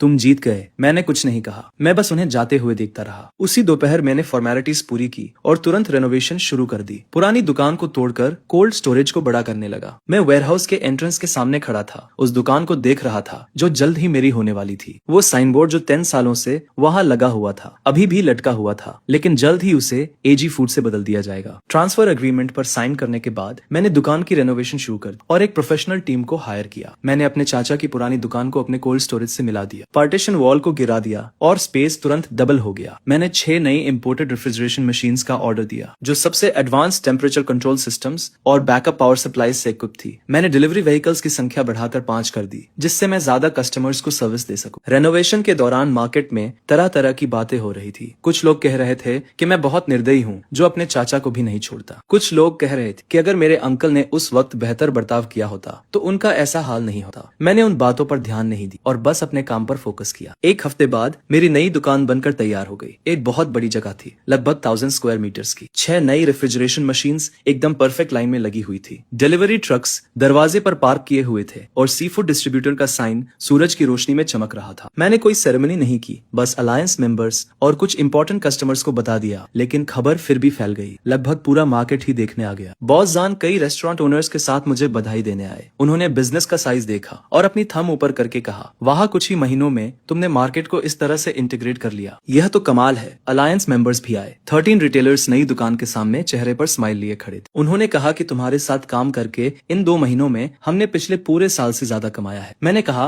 अगर हम सब मिलकर मेहनत करेंगे तो फ्यूचर और भी बेहतर होगा। ओपनिंग के दिन डेली कैश फ्लो 1.5 मिलियन को पार कर गया। सुबह से रात तक ऑर्डर्स आ रहे थे। 5 डिलीवरी व्हीकल्स लगातार आ जा रहे थे और सारे कस्टमर्स को टाइम पर सामान मिल रहा था। शाओलिन ने मुझे अकाउंट बुक दिखाई और एक्साइटमेंट से कहा, बॉस, इस पेस से तो इस महीने हम 3 मिलियन का नेट प्रॉफिट पार कर लेंगे। मैंने हामी भरी। 3 मिलियन तो मेरे अंकल और मेरा पूरे साल का नेट प्रॉफिट होता था। अब एक महीने में इतना कमाना एकदम पॉसिबल लग रहा था। मैं दुकान के सामने खड़ा होकर पूरे मार्केट को देख रहा था। वो जगह जहाँ पहले मेरे अंकल की दुकान थी अब मेरी थी। उस रात मैंने अलायंस मेंबर्स और की एम्प्लॉइज को मीटिंग के लिए बुलाया। मैंने उनसे कहा, अगले महीने से मैं 20% रखूंगा और आप लोग 80% रखेंगे। रिटेलर्स हैरान रह गए और वान नाम के एक आदमी ने कहा, बॉस, ये कैसे पॉसिबल है? आप सामान और डिस्ट्रीब्यूशन प्रोवाइड करते हैं और रिस्क भी आप लेते हैं। 20% तो बहुत कम है। मैंने जवाब दिया, भाई वान, अब मेरा बिजनेस बढ़ गया है और वॉल्यूम भी बढ़ गया है तो 20% कम नहीं है। आप लोग ज्यादा कमाएंगे तो आप लोगों को मेरे साथ काम करते रहने की मोटिवेशन भी मिले। कई रिटेलर्स की आंखें नम हो जाती है और वो कहते हैं, तुम्हारे साथ काम करना वर्थ इट है। मीटिंग खत्म होने के बाद मैं उस स्टॉल के सामने खड़ा रहता हूँ जो मार्केट की रोशनी से जगमगा रहा है और लोग इधर उधर आ जा रहे हैं। सब कुछ बहुत बिजी है। शाओलिन मुझे बताती है कि आज अंकल मार्केट आए थे। वो एंट्रेंस पर बहुत देर तक खड़े रहे, हमारे नए स्टॉल को देखते रहे और फिर बिना कुछ कहे चले गए। अंकल वो 1.6 मिलियन लेकर अपनी सारी डेट्स तो चुका देते हैं, लेकिन इस मार्केट में 10 सालों में बनाई उनकी फाउंडेशन पूरी तरह से खत्म हो चुकी। अब वो बस एक कॉमन आदमी है। अब वो पहले जैसे अरोगेंस से भरे स्टॉल ओनर नहीं रहे। देर रात में स्टॉल का डोर बंद कर देता हूँ आराम करने के लिए रेडी होकर। जब मैं मार्केट के एंट्रेंस से गुजरता हूँ तो मुझे एक फेमिलियर फिगर वहाँ खड़ी दिखती है। वो अंकल थे। वो मार्केट के एंट्रेंस पर खड़े थे, अंदर की ब्राइट लाइट्स को देख रहे थे, साइन बोर्ड को देख रहे थे।